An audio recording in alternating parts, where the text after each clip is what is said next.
What's going on there, guys? We back with another one, and we got to talk a little bit of NFL today. Now, guys, there was a viral beef, and it's currently going viral now because they having a spaces on Twitter talking about it. Asante Samuel did not like the list release of the top 10 cornerbacks in the NFL.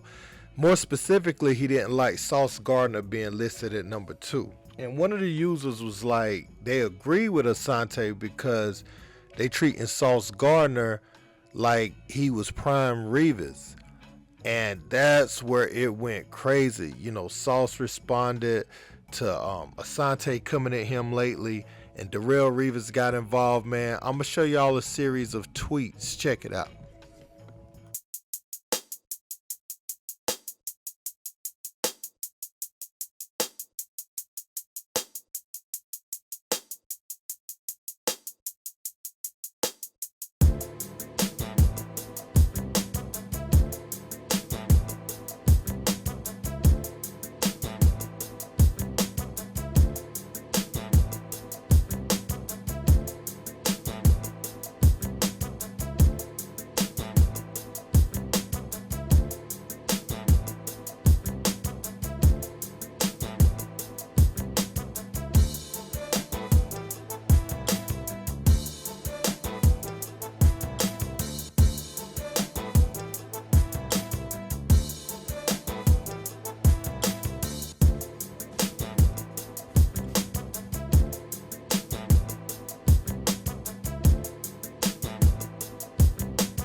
So I think the big thing that Asante Samuel is trying to say is that the New York media pushes these guys forward. That there's some bias there where you're ranked, where you're placed. And one thing about me and these lists, I look at them. I used to get vested in them and look at them with the side eye sometimes if I didn't agree. But these things work themselves out. Sauce Gardner had a great, great year. Um, it's not preposterous that they would have him listed there. You know what I'm saying?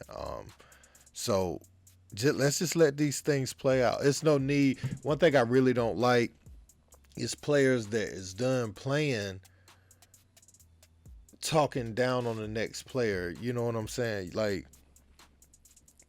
you could have just said you don't agree with the list, but when you start making statements and being direct with your problem with the list on a very young player too. This isn't like someone, that you played against that's still playing and at the end of their career or something. No, I mean, this is a young guy that could be looking up to you and could want some advice from you in the future. And so when you do things like that, um, I don't think it's cool. I think um, Darrelle Revis said it best when he was like, we can't hate on the youngins. And I see Darius Slay, he's in there in the spaces right now talking about the cornerbacks need to start having their own camps. Like they have the QB functions, they have the running back functions, they have all these other positions, but he's like, the cornerbacks, they don't really come together like that to do anything. And that might be part of the problem and part of the disconnect is what they're discussing right now. Um, so I want to know what you guys think about this.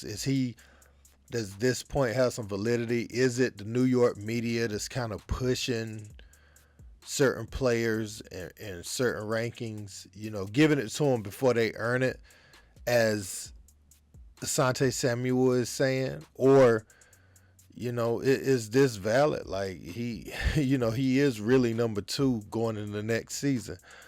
Also, who do you think is better, Darrelle Revis or Asante Samuel? Because Asante, he was like, it's a difference between people telling the quarterback not to throw your way and to be terrified to throw your way. Basically saying he's better than Darrelle Revis. Now, I don't know how many people I've heard say that, but this is definitely going to spark another debate within a debate. And this is the type of things you get. You got some of the older players that just wants to see the youngins do better, and they want to give the advice to the youngins. To like you have some older players that they set a standard, and when they see that next special player that got a chance to get on their level, it excites them because they feel like, he's, they feel like they see a younger version of themselves, an improved version at times. And, a true competitor, why, they may still have that competitive edge. They kind of like it too because, it's just exciting to see someone that you've influenced try to come and be the next version of you. And you have others that really just don't like it. Like, nah, they'll never be me. And that's their whole disposition the entire time.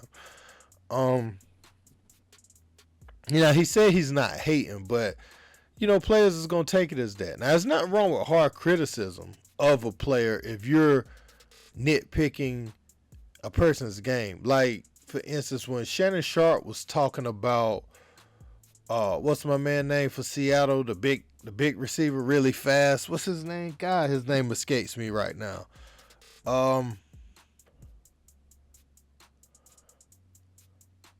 DK Metcalf. When he was talking about him and they were getting into it, and then he came on Shannon's show and they chopped it up. There's nothing wrong with criticism. You supposed to do that as an older player. You know what I'm saying? Or someone that used to play the game. You supposed to have some criticism for them. They have to be open to some criticism, especially from someone. Now, Shannon don't play the same position, but he knows the position fairly well inside and out. So that's different than you going on social media and trying to get a viral moment off my name, and we hadn't had any communication, because it feels like it's coming from a fugazi place. But let me know what you guys think in the comments. Don't forget to like, share, and subscribe. Until next time, peace.